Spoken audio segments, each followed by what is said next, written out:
Cette émission vous est proposée par AG Real Estate.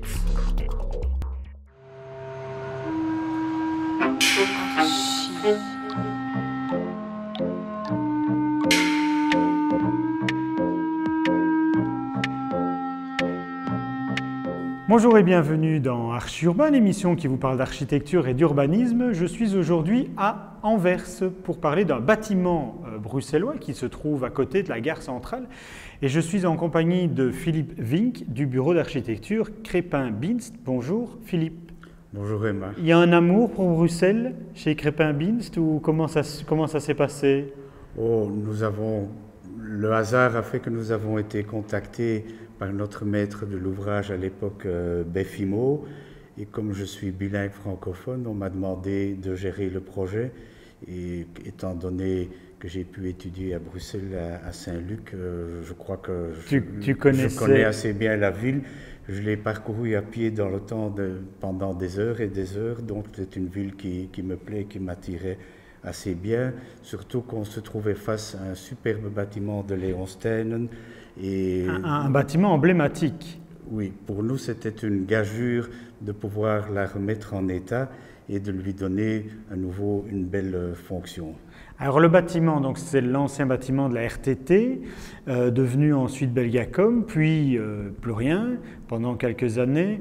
L'historique, donc création en quelle année du bâtiment? Léon Steinen a été contacté dans les années 56, si je ne me trompe pas. C'est quand on a commencé à construire la jonction Nord-Midi, enfin après? Elle était construite. Oui. L'idée était de montrer le Telex à l'exposition 1958 comme étant la vitrine de la technologie belge, une des technologies. Dans les rénovations que le promoteur immobilier vous a demandé de faire, vous avez quoi? Vous avez trouvé un bâtiment en bon état ou qu'est-ce qu'il a fallu faire dans cette bâtisse? Nous avons commencé par faire une audit des techniques de la bâtisse elle-même.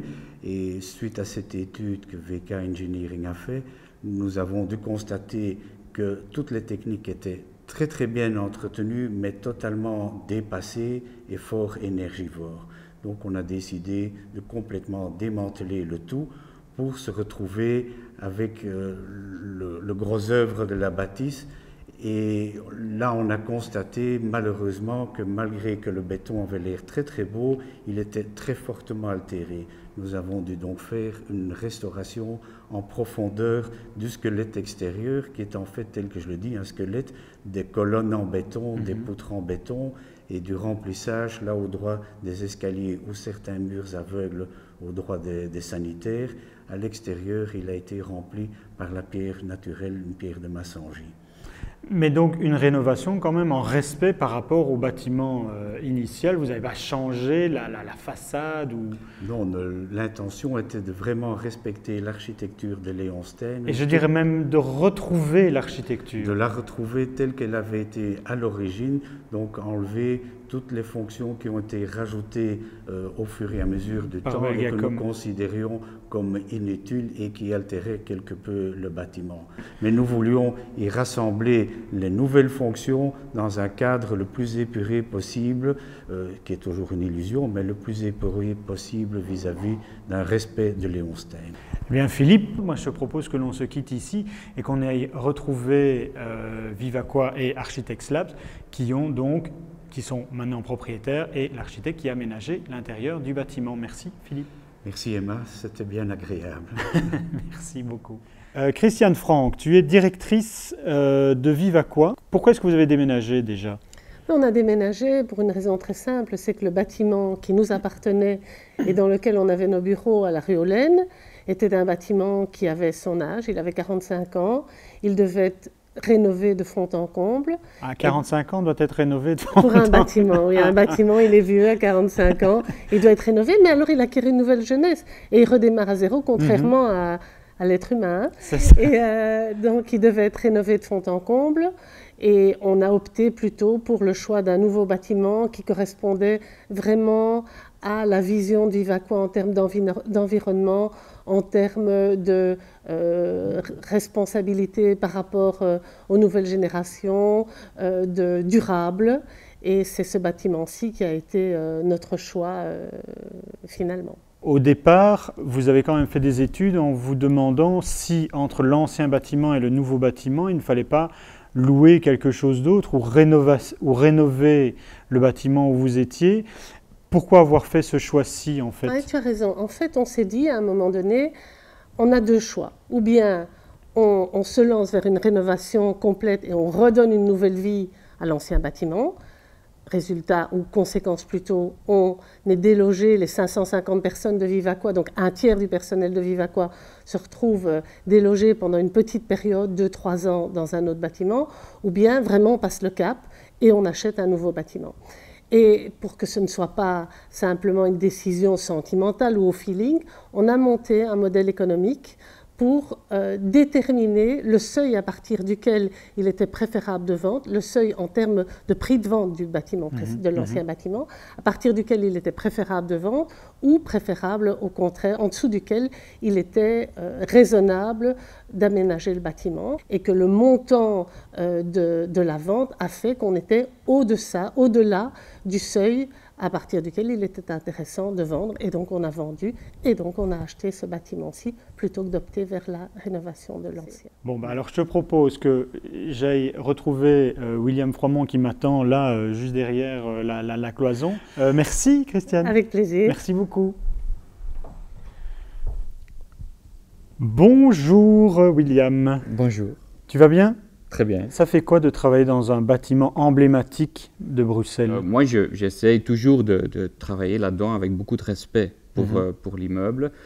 Bon, dans l'aménagement intérieur, c'est pas si précaire, mais tout de même, on a fait des choix de matériaux nobles, pour exprimer cette solidité de la patrimoine et de Vivaquois même.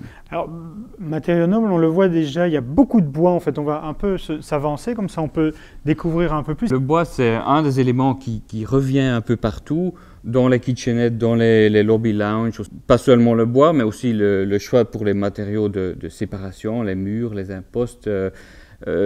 C'est en fait pour rendre l'immeuble très lisible. On fait un choix de palette de couleurs, de matériaux. On va les appliquer un peu partout. Pas parce que c'est facile, mais juste pour donner une sorte d'atmosphère de calme et de lisibilité de l'immeuble. Tu as reçu ce bâtiment vide, donc comment est-ce qu'on dit? Moi je dis casco, mais... Nous on dit produit blanc. Produit blanc. À l'exception d'une chose, c'est que l'architecte qui a rénové donc, les façades extérieures, Crépin Mintz, a décidé de faire une boîte dans la boîte. Ouais. Une double peau intérieure plutôt qu'extérieure. Ouais. Cette idée de box dans le box, comme on dit, c'est très importante. C'est de respecter le patrimoine, la structure de l'immeuble de l'époque. Et c'est pour ça qu'ils ont mis le box dans la box, hein, le deuxième pot à l'intérieur. Ouais.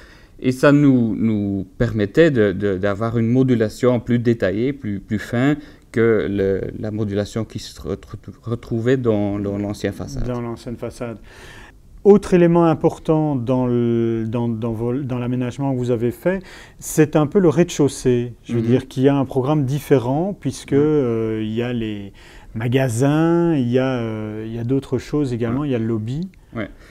De nouveau, le patrimoine, l'immeuble existant, c'est très classique, c'est un immeuble moderniste. Le corps principal sur un socle très transparent et le couronnement qu'on va encore voir plus tard. Mais ce socle transparent, ça doit donner quelque chose à la ville. Il faut avoir une interaction avec la rue, avec le trottoir. Alors, il y a le service de Vivaquois vers leur clientèle. Alors, on a concentré d'un côté dans les magasins le zone clientèle où les clients de Vivaquois peuvent être accueillis.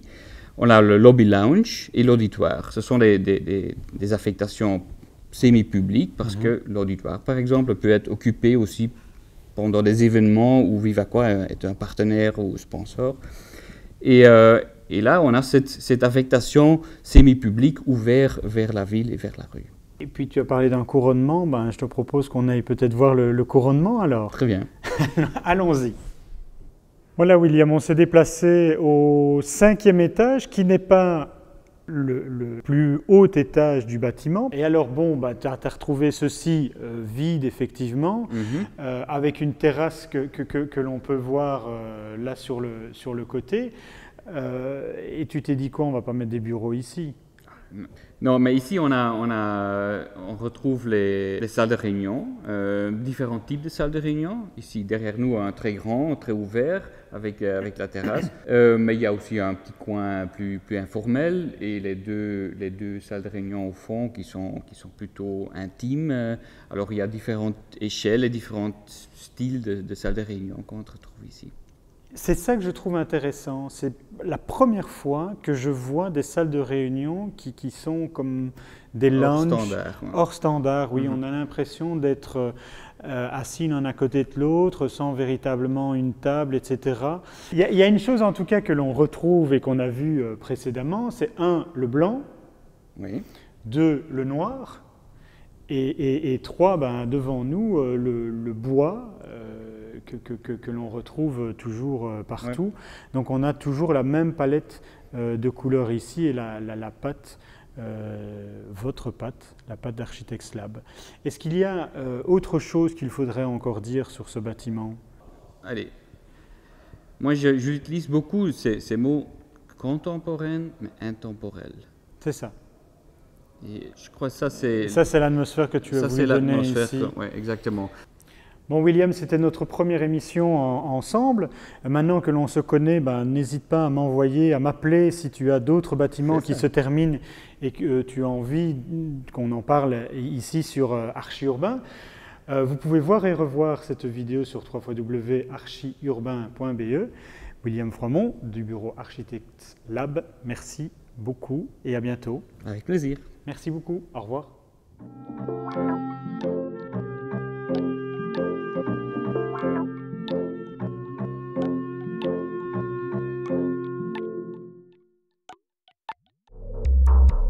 Cette émission vous a été proposée par AG Real Estate.